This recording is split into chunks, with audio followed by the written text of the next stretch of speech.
Imagine having your front door suddenly sealed off without your permission.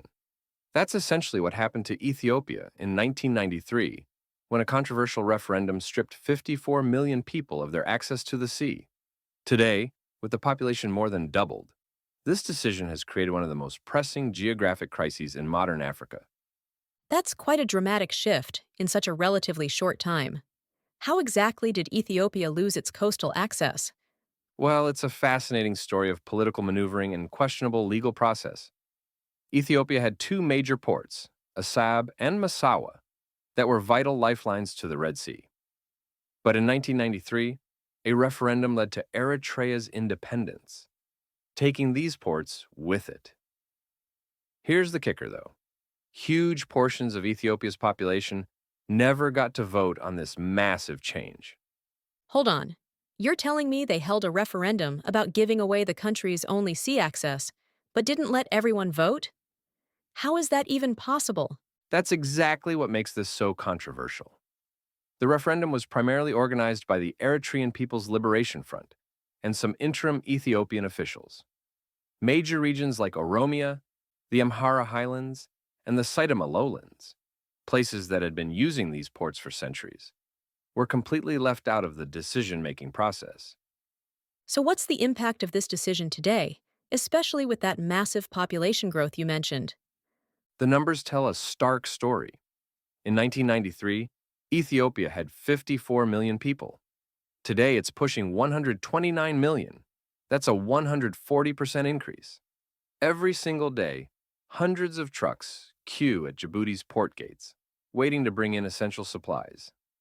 Each delay drives up prices for basic necessities like rice, wheat, and fertilizer. That must create some serious vulnerabilities for such a large population. You know what's really concerning? During humanitarian crises, like droughts or conflicts, relief supplies have to navigate through foreign ports Ethiopia has no control over. Every hour of delay can literally mean life or death.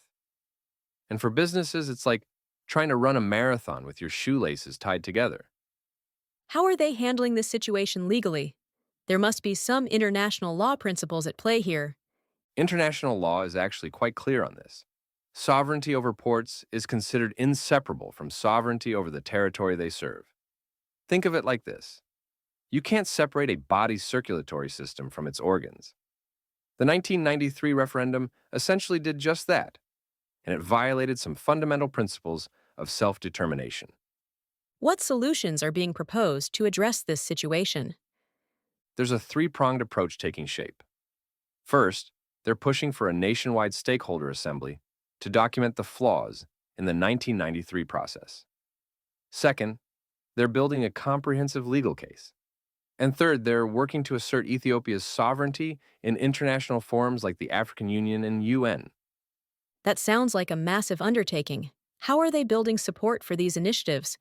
They're approaching it similarly to how they handled the Grand Ethiopian Renaissance Dam project, as a national mission that transcends ethnic or geographic divisions. But here's what makes this particularly urgent. Every year that passes with Ethiopia, landlocked means higher costs, more delays, and increased economic pressure on those 129 million people. Looking ahead, what do you think the next few years might bring? Well, the pressure for change is certainly building. With Ethiopia's population projected to keep growing rapidly and its economy becoming more integrated with global markets, something will have to give. The question isn't really if change will come, but how and when. This really shows how decisions made decades ago can have such massive ripple effects today. Exactly right. And it's a perfect example of how geography isn't just about lines on a map. It's about people's lives, their futures, and their ability to participate in the global economy. For Ethiopia, reclaiming its maritime access isn't just about ports. It's about securing the future for generations to come.